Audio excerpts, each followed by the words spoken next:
दोस्तों नमस्कार, आप देख रहे हैं पब्लिक रिएक्शन। दोस्तों आज दो बड़ी खबरें निकल कर के आ रही हैं जिस पर आज विस्तार से बातचीत करेंगे। पहली खबर गुजरात से है और दूसरी खबर महाराष्ट्र से है। जो गुजरात से खबर निकल कर के आ रही है वो एसआईआर की प्रक्रिया से जुड़ा हुआ है। यानी कि एसआईआर की प्रक्रिया के तहत यह पाया गया कि करीब 17 लाख से ज्यादा लोगों के नाम जो है वोटर लिस्ट में है तो सही, लेकिन वो मृत है।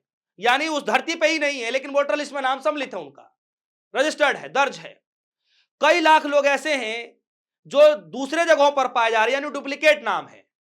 कई लाख लोग ऐसे हैं जिनका हस्तांतरण हो चुका है लेकिन फिर भी वोटर लिस्ट में है। सोचिए। और इस खबर की जानकारी कौन दे रहा है आगे आपको बताऊंगा। दूसरी खबर जो आ रही है वो आ रही है महाराष्ट्र से। महाराष्ट्र में कुछ दिन पहले ये खबर निकल करके आई कि किस तरीके से मुंबई के अंदर 11 लाख डुप्लीकेट वोटर हैं और कई सारे इंस्टीट्यूशनों का जो पढ़ने वाले बच्चे हैं, जहां पढ़ते हैं, जहां पर बच्चे जो है शिक्षा अर्जित करने जाते हैं, ऐसे ही जगहों पर जो है 200-200 300-300 नाम दर्ज किया जाते हैं, जिसका बाद में खुलासा होता है कि बच्चे यहां पढ़ते ही नहीं थे। लेकिन आज खबर जो निकल कर आ रही है ये बताया जा रहा है कि एक पिता के 268 संतानें हैं और वो जो संतान हैं, वो जो बच्चे हैं, एक पिता के 268 जो बच्चे हैं जो वोटर लिस्ट में दर्ज है बाकायदा, वो भी बच्चे उत्तर प्रदेश में पाए जा रहे हैं, उनकी जो डिटेल निकल रही है, और कुछ बच्चों की मध्य प्रदेश में। यानी सबसे ज्यादा अधिकतर जो बच्चे हैं 268 में से उत्तर प्रदेश से पाए जा रहे हैं। इतनी बड़ी धांधली, इतना बड़ा स्कैम आखिर कैसे? तो आज इस खबरों में दोनों पर बातचीत करेंगे। सबसे पहले आप इस हेडलाइन को देख लीजिए। आज तक की हेडलाइन है और लिखा क्या गया है आपके सामने मैं रख देता हूं। लिखा यह गया है कि गुजरात के अंदर एसआईआर की प्रक्रिया के तहत करीब करीब 53 लाख लोगों के नाम काटे जा रहे हैं।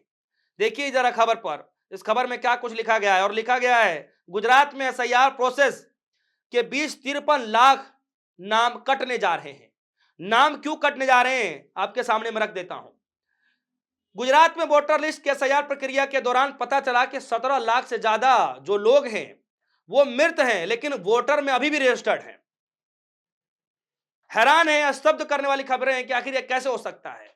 आगे चलते हैं। इसमें साथ ही यह बताया जा रहा है कि लाखों की वोटर जो है वो गायब हैं।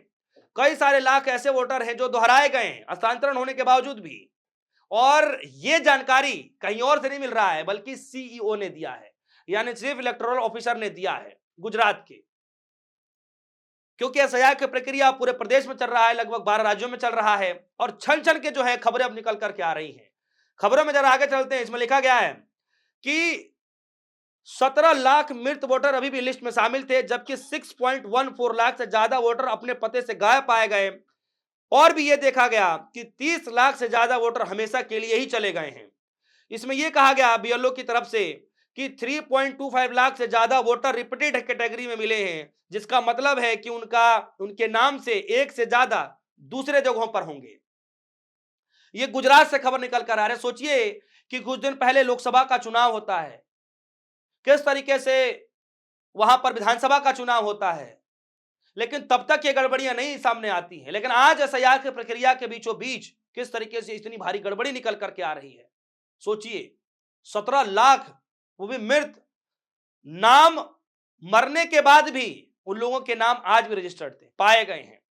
6 लाख से ज्यादा वोटर लिस्ट में जो नाम ऐसे हैं दोस्तों जो है गायब हो चुके हैं। 6 लाख से ज्यादा नाम जो ऐसे हैं दोस्तों जिनका हस्तांतरण हो चुका है लेकिन फिर भी नाम में है।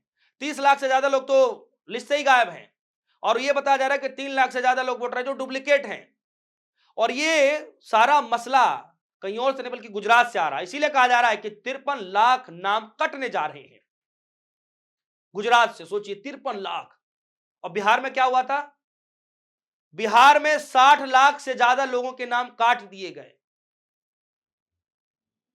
फिर लोकसभा का चुनाव को लेकर इसीलिए तो सवाल पूछा जाता है कि जब इतनी भारी गड़बड़ियां रही, जब इतना सब कुछ रहा, तो फिर चुनाव के निष्पक्षता पर तो सवाल उठता है और इसीलिए विपक्षी पार्टियां सवाल उठा रही हैं। खैर चलते हैं अब गुजरात से महाराष्ट्र। महाराष्ट्र से यह खबर निकल कर आई, जरा डिस्प्ले पर देखिए। खबर निकल कर यह आई है कि एक ही पिता की 268 संतानें। खबर में लिखा गया है एक पिता की 268 संतानें, पनवेल मतदाता सूची में बड़ा घोटाला, चुनाव आयोग तक पहुंची शिकायत। दरअसल दोस्तों यहां पर यह बताया जा रहा है कि महाराष्ट्र में पनवेल में की मतदाता सूची में एक बड़ा स्कैम सामने आया है, जिसमें एक ही पिता की 268 बच्चे हैं। और ये जो बच्चे हैं जिनका जो लिस्ट है, ज्यादातर बच्चे उत्तर प्रदेश से पाए जा रहे हैं, ज्यादातर बच्चे जो है मध्य प्रदेश से पाए जा रहे हैं। कैसे पॉसिबल हो सकता है, बताइए। और इस खुलासे होने के बाद हड़कंप मच गया राजनीति गलियारों में कि कैसे पॉसिबल हो सकता है।